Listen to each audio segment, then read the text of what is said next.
Craig, what's the update on Walby? He'll be a week, hopefully. That's right now. That's where he's at.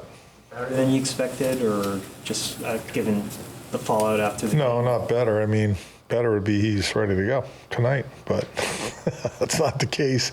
But yeah, no, I mean, we're not expecting it to be too long. I'm not going to comment too much on it. Like, 1 week.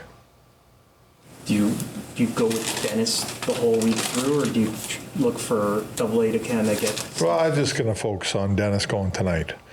We'll play it out. We'll play it by a year after that and where we're at. But we have a little bit of room here this week with.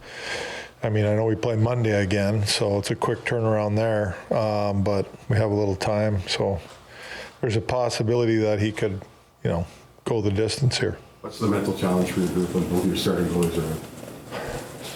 I don't think the mindset changes. I don't. I just think you just go out and keep playing.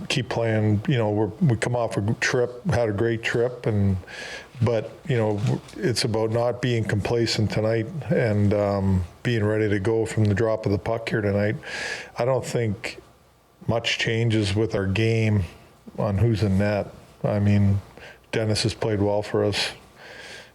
Came in the other night and did a good job, so we have confidence in Dennis. In general, with all the injuries, this year feels different. Like you've just been more cursed, for lack of a better word, than anything else.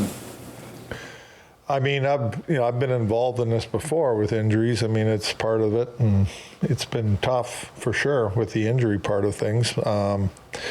But you just got to, other guys are coming in and stepping up, and that's the job. That's why you got extra players and filling holes and playing well and getting an opportunity, a bigger opportunity, and it's just next man up, right mentality. So I don't get surprised from another injury. You guys were going through a rough patch last time we talked to you here in this building. What do you think the road did for the group to just get? Well, I was, we got to, going on the road a lot of times. The guys that's it. You're together. You're playing hockey.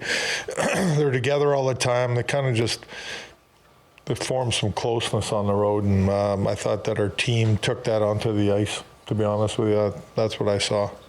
How good was it to have guys like Tanev and Rafai?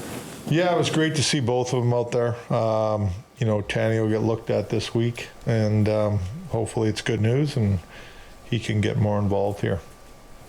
You changed the look on the power play last game, going back into it. Is it just a matter of execution that you're trying to get from them, or is there something different you're trying to kind of look? Well, obviously it's execution, right? I think power play in general is about execution and urgency. They had some plays that they made. I thought Cowan made a couple nice plays to guys for really good opportunities that didn't go in. But, with Cowan, he's the guy, he's the one guy that he makes a lot of plays. He's got great vision, and he can really work, hash marks down area and make some plays to our guys that are shooters. So that's a look.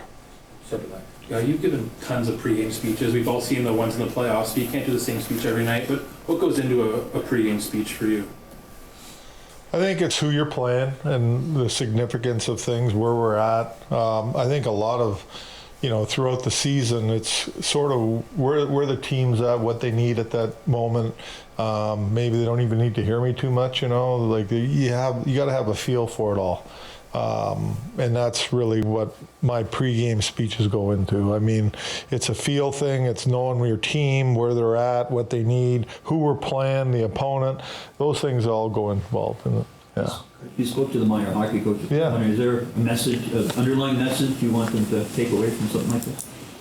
No, I don't know. I was just trying to give them, my perspective of how I go about things and practice today and what was the reasoning we did these things and stuff like that. And, it was a lot of it, why did I get into coaching? Talking about why I got into coaching and why I love coaching and why I like to be involved in the game. I think as a player, there was nothing better than playing the game.